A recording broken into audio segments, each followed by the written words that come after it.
Hello and welcome to the Mastermind, Body, and Spirit Show. I'm your host, Matt Belair. Today's guest is a New York Times-bestselling author, an award-winning journalist, and the executive director of the Flow Research Collective. He is one of the world's leading experts on human performance.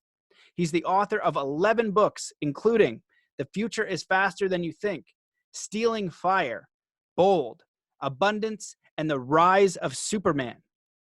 His work has been nominated for 2 Pulitzer Prizes, been translated into over 40 languages, and appeared in over 100 publications, including the New York Times, Atlantic Monthly, Time, Wired, and Forbes. He is also the co-founder of the Rancho de Chihuahua Dog Sanctuary. Welcome to the show, Stephen Kotler. Hey, Matt. Good to be with you. Yeah, man, it's really great to be with you. We had a brief chat before we started. There's so many avenues we can go down. I've been following your work for a while, but for those who may not know who you are, do you want to give a very brief background on your journey to how you got to where you are today and all the incredible things you're doing at the cutting edge of human performance with the Flow Research Collective and just so many other things you're up to? Perfect. So I'm really a guy who spent his entire life, or most of his life, examining those moments in time when the impossible became possible. And, in a sense, history is littered with them. Technological breakthroughs, scientific breakthroughs, the 4-minute mile, et cetera, et cetera. And I was obsessed with this question of what does it take to achieve the impossible? And so that's essentially what I've done over the past 30 years. And I've primarily tried to use the lens of neurobiology and cognitive high performance to kind of break this down. But, whenever you see the impossible become possible, you see people extending human capabilities. So there's a cognitive performance side. And you usually see people kind of leveraging some kind of new disruptive technology. So where they intersect, you tend to see the impossible become possible. And I've kind of just examined this in sports and science and culture and technology and business, et cetera, et cetera. And that's kind of the bulk of the work I've done. Yeah, and you've done an amazing job just diving into some of the courses you put out there. It's so deep, and you're really bringing together some incredible people in the fields of neuroscience and, leaders in like the Navy SEALs and things like that. And the one thing I want to touch on right away, because I know it's relevant, and I think that the way that you shared it with me before we jumped on is a way that I haven't heard it. We're obviously dealing with something on the planet that we've never seen before. And right away, you started to do some panels and discussions to help people, which I think is really amazing. So can you give us your 1,000-foot overview on what you see happening here? And you phrased it as the 3 pandemics. And I think that there's a positive one there. I think that's important. So the 3 pandemics, and this is an article that I just wrote. I think the first pandemic is COVID-19, and it is as serious as it's made out to be. And the second pandemic, which may be worse than the first pandemic, is a pandemic of fear. And I think we've all sort of been living through that for a while. And finally, I think what I'm seeing emerge on the cultural front, on the technological front, is a third pandemic. It's sort of an antidote to the first 2, and it's a pandemic of cooperation. And some of this is familiar to all of us, right? That doesn't matter where you are in the world right now. People are staying at home. They're doing without to protect the weak, the sick, the elderly. That alone is amazing. Every neighborhood in the world, and I've talked to people all over the world, and in every language you can imagine, there are signs going up saying, need anything, need food, need medicines, we're here to help, we're your neighbors. That's amazing. On the science and technology front, it's mind-blowing. One way I heard it described, Harvard geneticist David Sinclair said that he thinks this is the first time in the million-year history of our species that we've all been united against a common enemy. And right now, I heard an estimate that sounds a little low to me, but somebody estimated that 100 to 200 million doctors, nurses, healthcare practitioners, scientists, et cetera, are all working specifically on this problem. And there's a couple things just worth pointing out that we're seeing out of this. For example, 3 weeks ago, there were 0 vaccines or cures for COVID-19 anywhere. Today, there are 41 that are already in clinical trials. Nothing like that has ever happened before. Scientists are the most cutthroat people you've ever met in your life. Science is it's a blood sport. I always say, if you think like MMA is competitive, you think football is competitive, go to a science conference. Then you'll understand what competition really looks like. Scientists all over the world are freely sharing information. Companies, technology companies, I've been involved in helping facilitate some of this, are freely sharing information. Nations are sharing information. Nothing like this happens, right? There's a global hackathon, for example, to use 3D printing to produce medical supplies. And already you're seeing respirator valves being produced in Italy. There was this huge HP to everybody, the Airbus got together. They all have industrial sized 3D printers. They're figuring out how to print whole respirators and ventilators at scale. Winsong, which is a Chinese company that got famous for being able to print houses and apartment complexes, houses and single family homes in a day and apartment complexes over a weekend. They're now printing quarantine rooms, hospitals. And the craziest thing is, the day after there were 0 deaths in China, they came in and they printed at like an Amazon Go grocery store, no clerks, right? So there could be no social contagion, totally cashierless checkout in a day.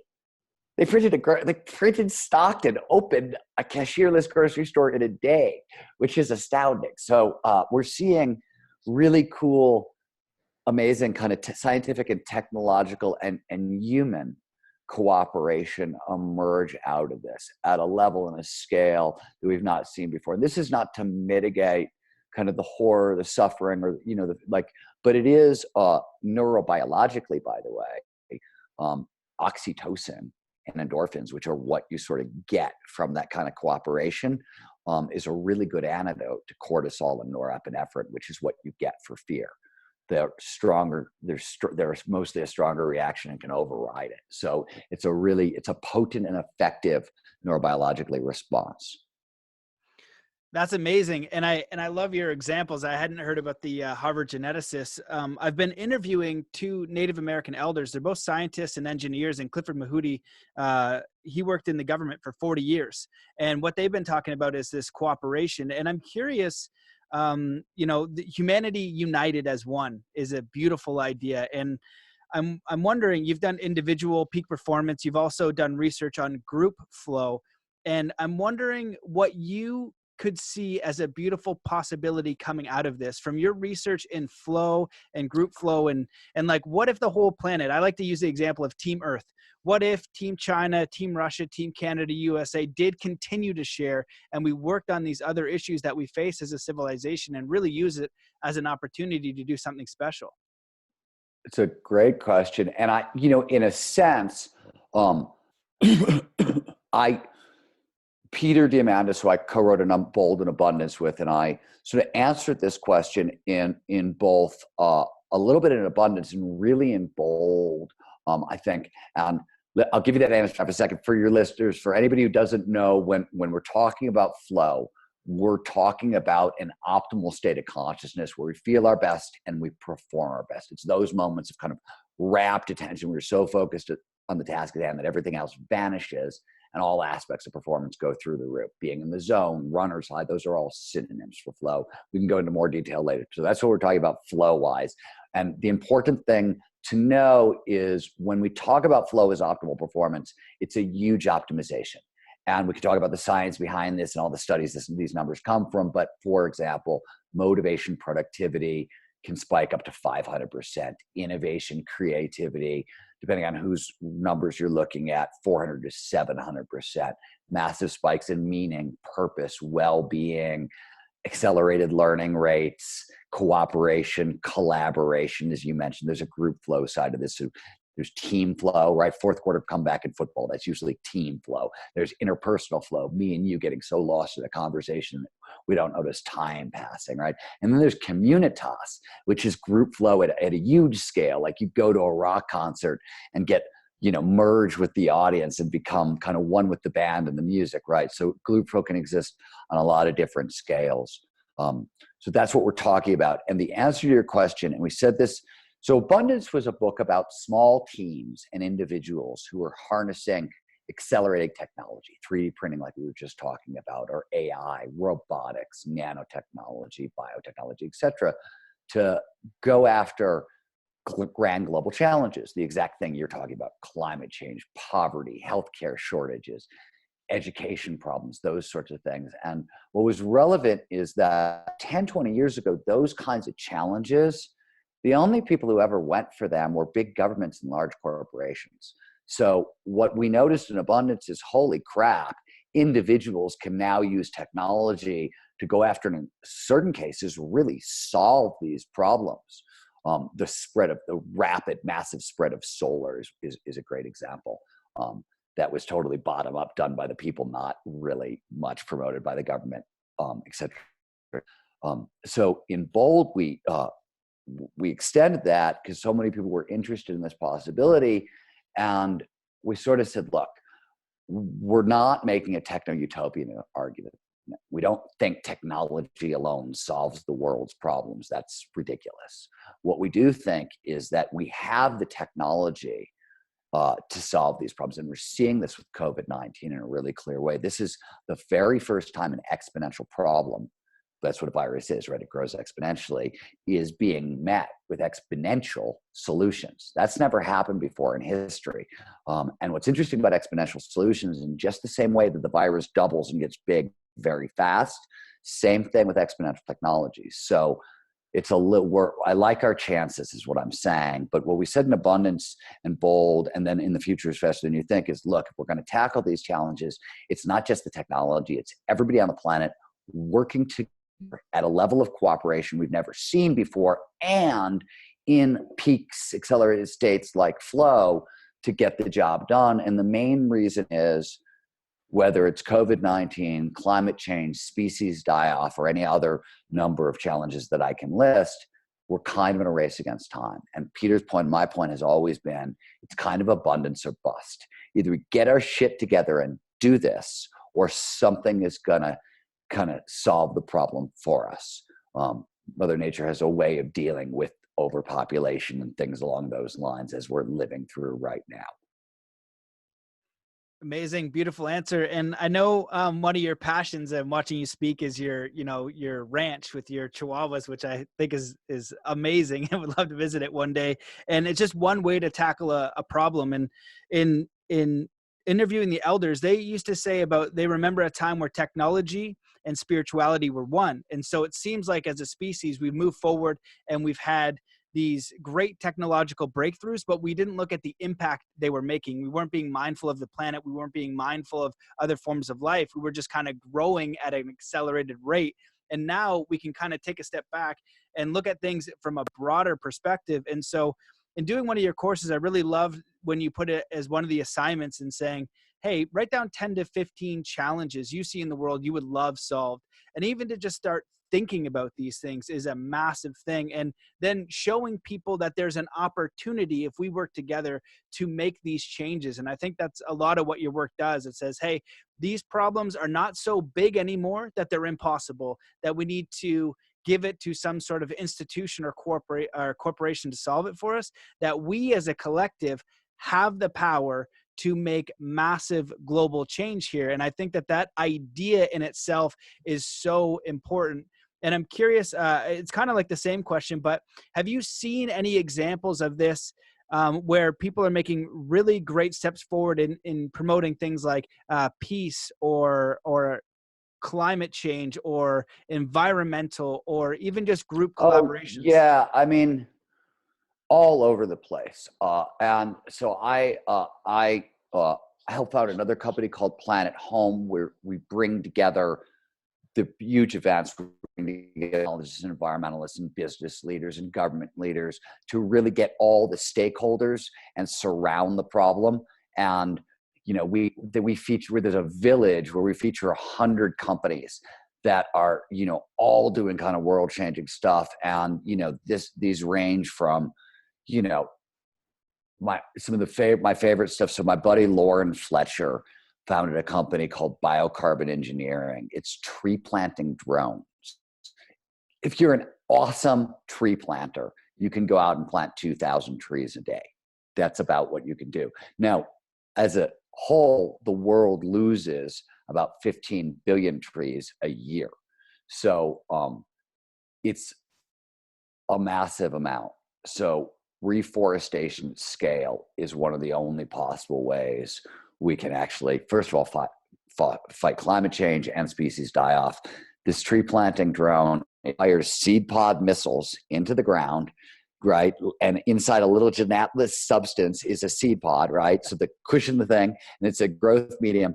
And so they're doing this already. They're rebuilding Australia after the fires, and the Irrawaddy River Delta, which is a kind of a World Heritage Site that's been completely denuded and destroyed, and in Myanmar. And a single operator can fly 6 drones at once, 4 to 6 at once. A single drone can plant 100,000 trees a day. So that is an exponential solution to a colossal problem. It's astounding. And he's not the only thing. And the same technology, by the way, can be used for soil remediation. And for those people who are, kind of smart science-based listeners, seed germination rates and regrowth rates are better than from hand-planted seeds. This doesn't mean humans are out of the equation, by the way. Once those trees start you still got to tend them the way you would tend any other forestry, right? There's still a lot of work to be done. This is not one-stop shopping, but it's actually producing a really cool kind of collaboration between native peoples and technology, right? Where they're using technology to map the area and precisely fire in these missiles and start the growth. And the people who have a lot of tree wisdom, they've been, caring for forests for a really long time, are taking over some of the caretaking responsibilities afterwards. So we're seeing really neat collaborations on that front as well. That's just one example. Another one is a buddy of mine who has a company called New Story. New Story 3D prints, forget about 3D printing homes. They print whole communities, 100-foot interlinked communities for the poor, where the homes are either given away or sold at cost over lifetime payment plans with zero interest, run on the blockchain, et cetera. And they built their first one. They could build an entire village in 3 months. And the first one was built outside of Mexico City this year. Wow. What's the name of the company? New Story. That's amazing. NEWSTORY. Yeah, really. I mean, so there's a lot of this stuff happening, and I'm seeing it. I'm also seeing really cool stuff. I've got another friend of mine, Steph Blaustein, who used to run Voice and Exit in Austin, right? Seth is now putting together a global microfinance company where essentially you can donate, everybody on the planet can donate $1, and he wants to directly fund these kinds of mega environmental projects. And that's that's really the issue. Like, we have the technology.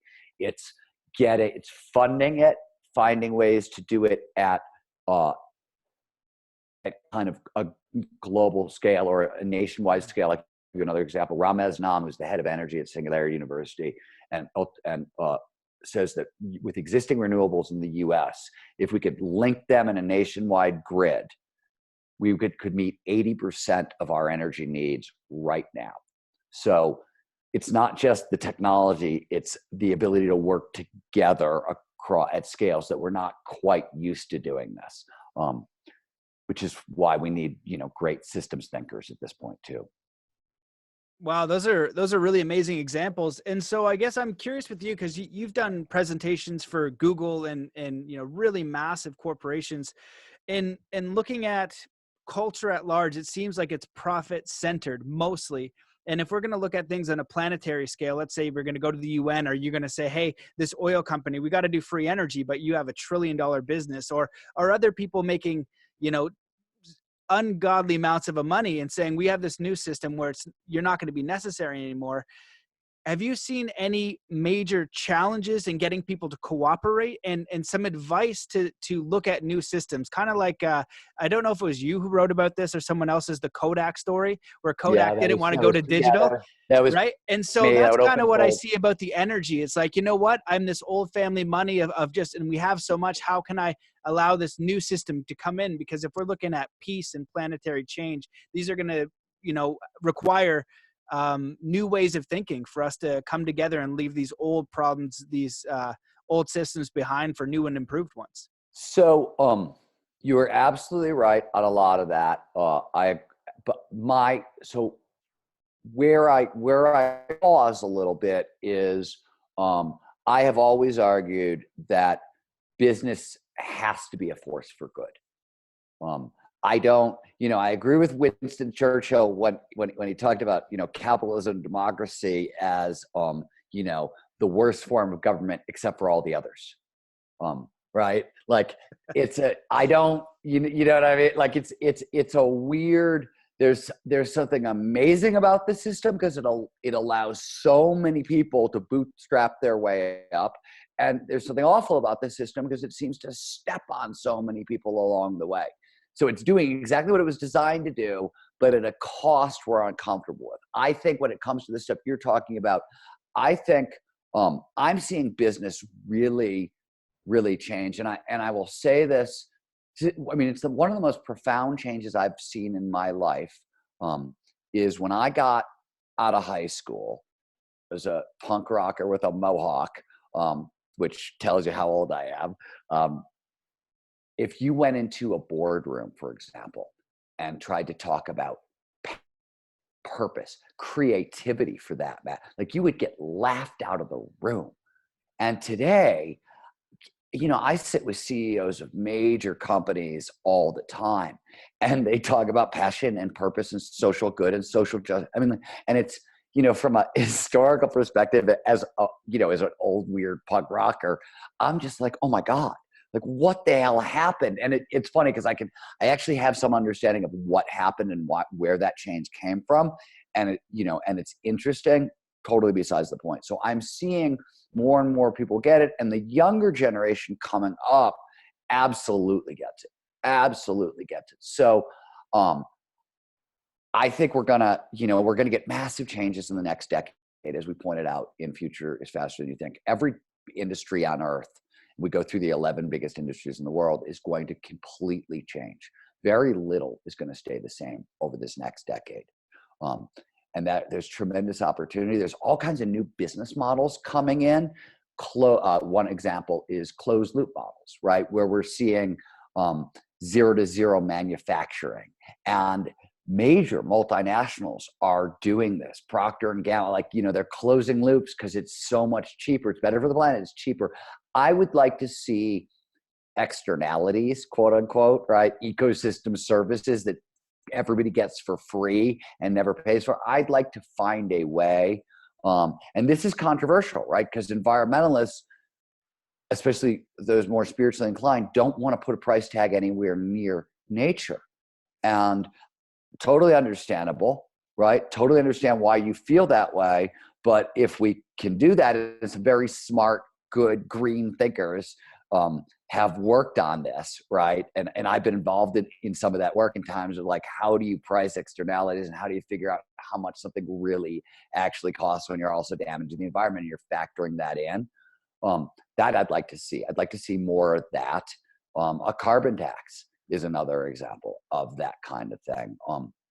I'm interested in some moves in that direction to take care of some of that stuff. But I'm really interested in Peter likes to say, if you can come up with a technology that's 10x greater than anything that's existing, this argument goes away, right? It just goes away. You can't, and that's essentially what's happening, right, with solar and wind. It's cheaper to build solar and wind than it is to produce coal. It's cheaper in many parts of the world than natural gas. Okay, that's the end of the argument. Once the battery technology is sort of kept to scale over the next couple of years, we have all the mechanisms we need. Hostile takeover. I'd rather do it with the oil companies and with, you know what I mean? I'd rather, because the disruption is so big, because there's so many people with lives and jobs on the other side of that. And when a lot of them got into the field and hadn't started those jobs, we didn't know any better.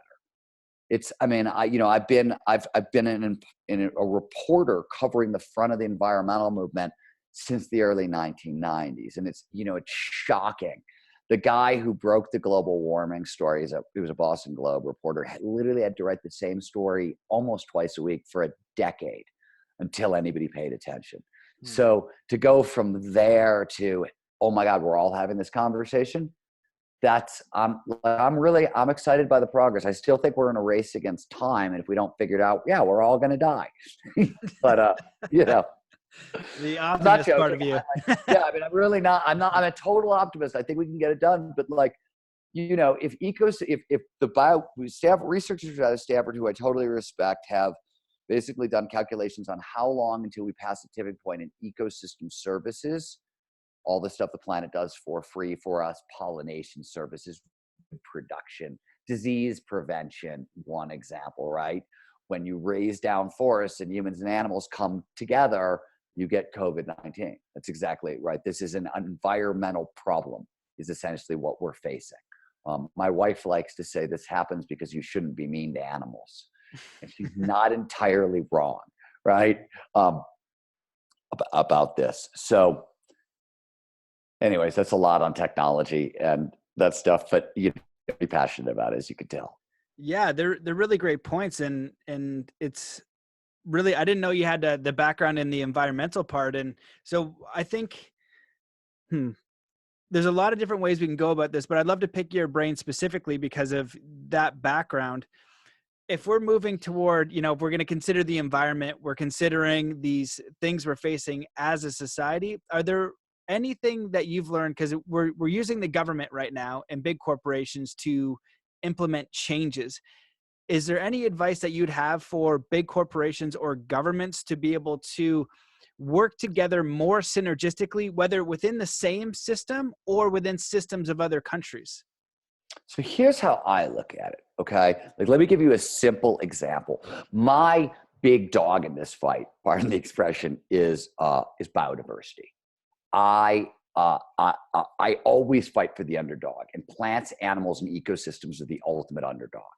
I'm a longtime animal geek, right? That's why my wife and I run an animal sanctuary, and I have been involved in this work as a reporter. I've done some field biology work, so I've done a little bit as a scientist, researcher, and I've worked on And when we ran Rancho de We've shifted our focus a little bit, but just so people understand, Rancho de Chihuahua was a hospice care and special needs dog sanctuary that was established in the poorest county in America with the highest incidence of animal cruelty. So my wife and I and our very small staff put ourselves on the very front lines for 12 years. And we recently moved and shut down. We're still doing the hospice care sanctuary part.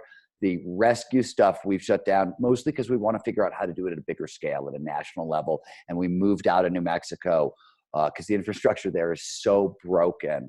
It's impossible to do. I couldn't do anything at scale there with the resources that were available to me. I actually had to get out of the state to do it.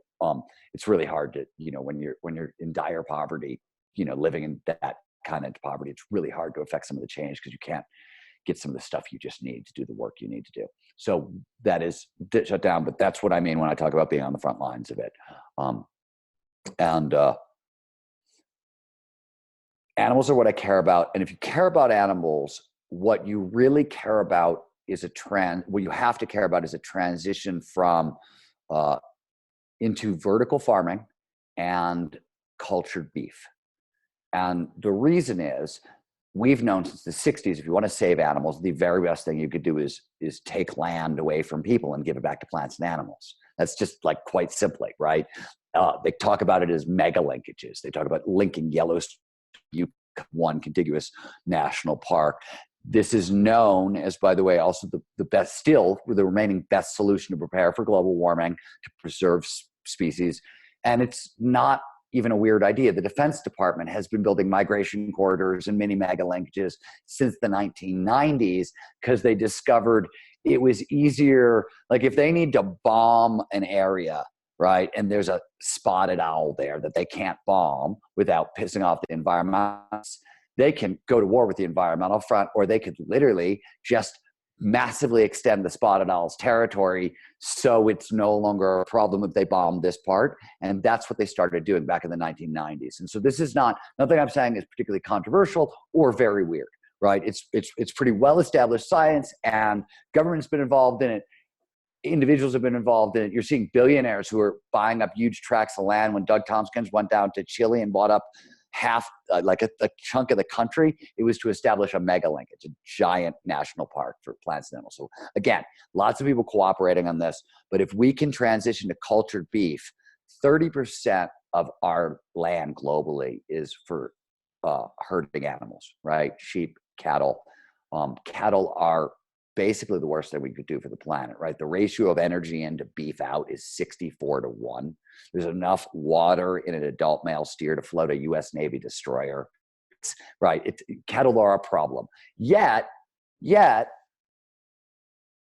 and there's also the suffering quotient, right? But the protein's amazing, and more people want it. The solution is cultured beef. Let's grow steak from stem cells. We know how to do this. In blind taste tests, people can no longer tell the difference. Chefs can't tell the difference. It looks the same, it feels the same, and we're doing it. We're growing 6, 7, 8 different kinds of seafood. There's projects to grow Kobe beef that are successful. Like we can do this. Scaling it up is a little tricky. Consumer demand is the other issue. And so people ask, what can you do? And switch to cultured beef I think, like, that's a simple, some of the vegetarian options are interesting, but there's enough greenhouse gases in an Impossible Burger. There's more in an Impossible Burger, in a vegan patty than there is in a regular hamburger right now. So some of the solutions being kind of pushed out are not quite the solutions we need. And there's other stuff like that. But I'm interested in what happens when we reinvent agriculture in that way. And this is not to say we don't need herd animals in the Great Plains to caretake the plains. That's how they evolved as an ecosystem. So we need some of that as well. But those are the kinds of things I'm looking at. Does that make any sense? And so when I talk to corporations, I'm like, hey, what we really need to sit down is we need the CEO of Walmart to say, okay, by 2030, we only want to sell cultured meat. What does it take to get it done? And then let's get it done. That's how I think about these things, right? Like, I want to get top environmentalists together with top business leaders, ones that the left doesn't like, right? I'm like, okay, I don't care. I'll talk to anybody, man. If it's going to save the planet, I'll make friends everywhere, and that's always sort of been my way. And so I'll have those conversations. I've got no problem having those conversations. Walmart was a great idea. This guy wanted to bring cheaper goods to people who didn't have money. What's wrong with, I don't think anything's wrong with that. They're now the largest purveyor of organic food on the planet. Most of the organic farmers in America who are thriving, Walmart is helping them for this, right? So there's good, bad, good, bad, good, bad. And I just want to figure out a way, how do we advance the discussion? If you're the guy who's going to be buying all the frickin' beef for this country, cool. This is what has to happen. What is it going to take? What do you need for us? And let's do that. Those are the conversations that's the way I'd like to approach it. And that's what I was trying to do at Planet Home as well. We've been trying to have some of those conversations because I think everybody's open to them now. We all get that if we don't fix the ecosystem, we're going to die. Or at least, pound or cook or bowl, right? Yeah. Wow. Amazing. Well, and I think that for me, the most important thing I heard was just getting people to talk to each other in these different interests and say, if it's for planetary good, if it's going to save the planet, let's just have the conversation and figure it out. Matt, I will tell you the whole idea for a lot of this stuff in terms of Planet Home. And even when I know the environmentalists really well. I've worked on that side. I also know the technologists, and especially the geekier technologists and the geekier environmentalists. They're often talking the exact same language, and there's really weird overlap. I'll give you one crazy weird ass example. This was work done at the University of Washington. So for a really long time, when they would build migration corridors, you want to link two national parks together with a corridor of wildlife so animals can move between them. Some of the megafauna like bears and mountain lions, they have huge wolves, they have huge home ranges, so they need room to breed. Those are the species that caretake the entire ecosystem below them. So you have to have those big top predators and characteristic megafauna because of how they control the entire ecosystems. And how did I get into this? What was I going to give you an example of? Oh, the technologists and environmentalists coming together. In building migration corridors, it was a long time question. Like, certain animals are really weird. They don't like sharp right corners. If you build a sharp right corner, they won't go around it. Or some animals don't like curved, right? And it's the kind of thing that would, like, as a guy tried to, like, you're like, I'm just trying to plant a forest, man. I'm trying to help you. Holy crap. Whoever thought of such a thing? So for years, they were trying to solve this. And it turns out they realized there's a direct similarity between how electrons move through a silicon chip and how animals move through the wild. And so now these two totally out of these weird ass conversations between, people have been like, oh, wow, there's reasons to have these conversations as well. So you find really weird overlap and good answers coming out of those conversations. But I just started to realize, because I was talking to people on both sides, I was like, I don't think you guys are very far apart. I actually think you want the same things. There are points that people disagree on. There are always going to be points that people disagree on, but they didn't strike me as crazy far apart. So I've been trying to build those bridges. I think a lot of other people are as well. And I think they're getting built now, which is exciting. Yeah. Wow. What an incredible example. I would have never thought that. Yeah. I just try to open this space for you. There's no curve to it. So I do not accept. I'm going to stay here. Right. Man, all those are amazing examples, and I want to honor your time. I'll just kind of throw another question at you. I think that planetary, what we facing is a lot of lack. You spoke about solutions in abundance, but we've got, I think the number's 2 or 3 billion people live under $2 a day. I looked it up recently. We have, so I'd have to check that, fact check, whatever that is. And also we've got, people starving to death at incredibly high numbers. And so we've got planetary issues here. And one of those issues, when you talked about the pandemic, is fear. Your average American, average Canadian, a lot of them right now especially are in fear. And a lot of your work is about optimal human performance. And I think that when somebody is thriving and they're in their optimal performance, they are always serving each other.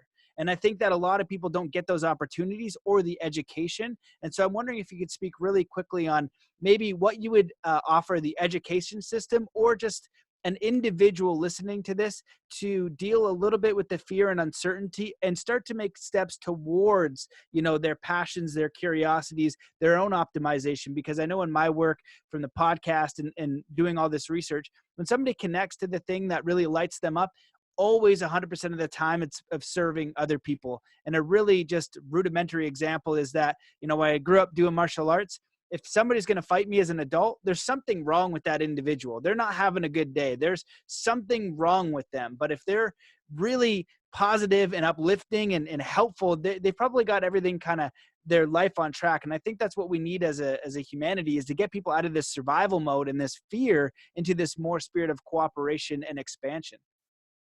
So I do not disagree.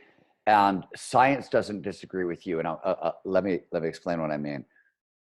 When we talk about fear, we're talking primarily neurobiologically about, there's some physiology, your heart races, things like that happen. But you were talking about neurochemicals and hormones, cortisol, the stress hormone, and norepinephrine. Norepinephrine is essentially, it can be anxiety and it can be excitement. Vigilance, when we're locked on right now, if you can't stop watching the crisis news network, CNN, right? If you can't turn away from that, it's vigilance. It's norepinephrine that's doing that. And here's the crazy thing we know: a little bit of norepinephrine is fantastic. It primes your brain for learning. Whenever something new or salient or important shows up, you get a little bit of norepinephrine. Too much of it, And what starts to happen is the brain massively limits creativity. It gets very logical and gets very linear. And everybody knows this because we talk about the fight or flight response all the time. That's extreme fear. The brain says, oh my God, you've got a big problem. I'm going to limit your options. You can fight, you can freeze, you can flee. Those are your choices, right? Well, more just up the scale a little bit, right? If you're obsessive compulsive or think your thoughts are spiraling and they feel like they're spinning, if you look at that in a fMRI, your thoughts really are spiraling. It's a tight cluster of neurons. It's the same pattern over and over and over again. And for creativity, you need far-flung connections between different brain regions. So extreme fear, that kind of panic, literally blocks our ability to innovate our way out of these problems. Yeah. So you have to, that's why I always say in positive psychology, they talk about, you could call the peak performance basics. And these are sort of 6 things that you sort of like, the research is overwhelmingly clear that you have to sort of do these 6 things before you can really start approaching peak performance at any significant level. 3 of them are just physiological, about maintaining energy levels. So sleep, hydration, nutrition, and social support, which is so foundational. Like we need other people, right? That if you can't do those things, your ability to tap into your energy stores isn't there. And then there's 3 psychological stuff. This isn't going to be news to you. It's gratitude practices, mindfulness practices, and exercise. All 3 of those things are the best things you can do to manage your nervous system.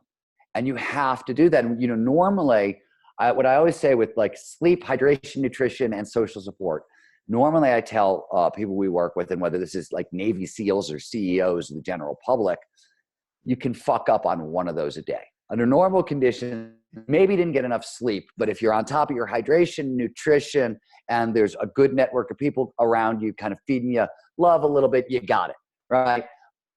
Under conditions of extreme duress, what we're living through right now, you need all 3 every day, right? So I know we're doing social distancing. We've been talking about it at the Flow Research Collective as it's physical distancing.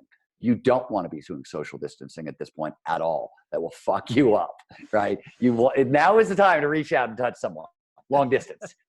Touch them at a distance, right? But I have been forcing myself, and I think everybody I know has been doing this, to make 2 phone calls to people in the world. I've gotten phone calls from folks I haven't. Like the guy who I was a bartender back in the early 1990s, early in my writing career, my first bar back, the guy who was my bar back at Christy Turlington's jazz club, the Up and Down Club, called me. I'm having conversations with people I haven't, and I think a lot of people are doing that because it's important. And then gratitude, mindfulness, and exercise. Normally I say, pick a 5-minute gratitude practice, do 10 to 20 minutes of mindfulness, or exercise 20 to 40 minutes a day. Pick 1 and do 1 every day. Now I'm saying, no. Pick 2, pick 3. Make sure you got all 3 of the kind of energy side of the equation, and maybe 2 or 3 of these a day. Because if you can do that, you can actually start to get past the fear and into the performance side of this equation. And the thing I want to kind of tell people, because it's important to remember this, because I know like there's health consequences, there's emotional consequences, and we're all up against financial consequences right now, and some serious, right? And it's, I don't know anybody who's been spared, right up and down the chain. I don't know anybody who has not gotten their ass kicked in the past month, right? Like the zeros on the end of the number may be different, but everybody's losing the zeros, right? And the thing I always say to people is, at some point, this is going to end. And once it ends, if you can't digitize your business now, once this ends, the opportunity is going to be massive. There's massive opportunity in the middle of a crisis, right? They always say never let a good crisis go to waste. And certainly in my own companies, man, has it forced us to be flexible and adaptive. And I will tell you flat out, I have learned this over the past 3 weeks. There have been like 6 or 7 things for the past 2 years I have been saying no to my staff about. I'm like, no, that we're not doing that. Here's my A, B, C, D, E. No, bad idea. No. And had all my reasons. What I learned the past 2 weeks is the number one thing standing in the way of me and my business and success has been me. I got out of the way. And whoa. So like even I have surprised myself, right? Like I've been surprised by it, but the point I'm making is there's opportunity now, there's going to be massive opportunity later. And do you know what the perfect recipe for what they call executive burnout is? Chronic norepinephrine and cortisol and high stress levels. And so if you come through this thing massively revved hot the entire time, if you're not doing these 6 kind of peak performance basics, and it comes time to go back to work, to get back to our lives, to rebuild on the other side of this, you're going to be totally burnt out and destroyed and unable to do that. So like you're going to get your ass kicked now, and then you're going to get your ass kicked then. I personally, like, there's not much I can do about the now, right? It's an ass kicking. Okay, bring it, right? Like whatever, you call this a storm. That's my attitude in situations like this. But I'm certainly like, we've been doing, and I can give you links to this, but we keep doing these 90-minute free live events on peak performance at the time of pandemics with all kinds of top scientists and thinkers and Navy SEALs and whatnot. Everyone can bring to bear on this and free and whatnot. I'll give you the links for them just so that people don't burn out now and can come out the other side dangerous, right?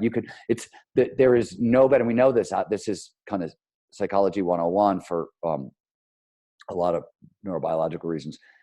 Crises are great for habit formation. So there's not a better time to lay in you're stuck at home and, people are like, this is not the time for new habits. I'm freaked out. The kids are in my face. No, this is a great time. This as a guy who's trained martial arts, right? If you only learn to fight under perfect, pristine conditions, you're never going to win whether it's in the octagon or the real world, because in those cases, those conditions are not right. They're not perfect conditions. You have to train. It's like, the Navy SEALs always say, train how you fight, fight how you train. So if you train in the middle of crisis and chaos, you are going to train yourself to perform right. It's a great time to train up your game, and habit formation is accelerated in times of crisis. Thanks to, by the way, all that norepinephrine in our system. It helps things go from short-term memory and storage. So you can actually use all that fear, turn it into focus, and use it to prime memory. So it's a great time to start training up your game, even though it seems like the circumstances are really adverse.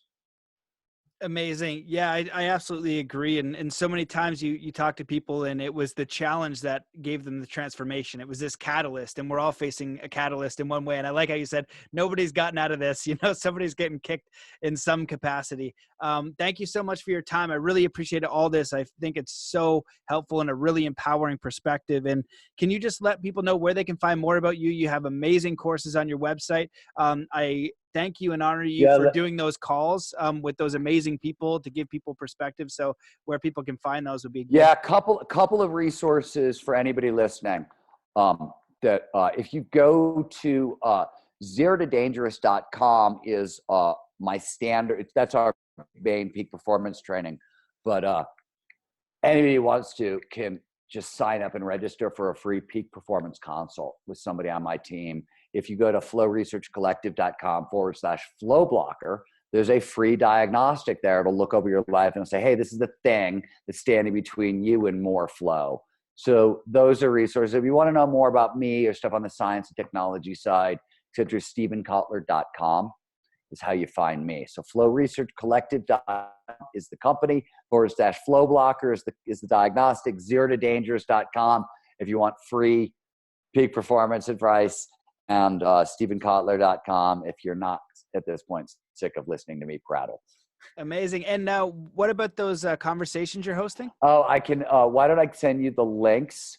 Okay, I'll link them up for people. Yeah, that's the easiest way, because we did Crowdcast. It's the only way we could go out. You have to, unfortunately, I wish I could just give you a link.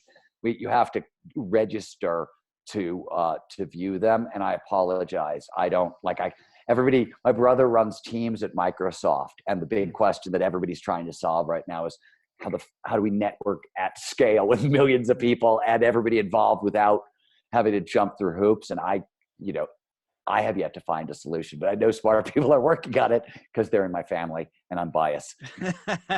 Right on. Well, thank you for your time. You're definitely a leader in the field, doing amazing work and helping a lot of people transform. I'd love to spend 30 minutes expanding on that, but I want to honor your time so you can keep doing it. So thank you so much for coming on the show, and just really appreciate you and your work.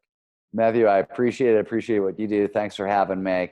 See you later, everybody. Hang tough. All right. See you guys. Peace. Peace.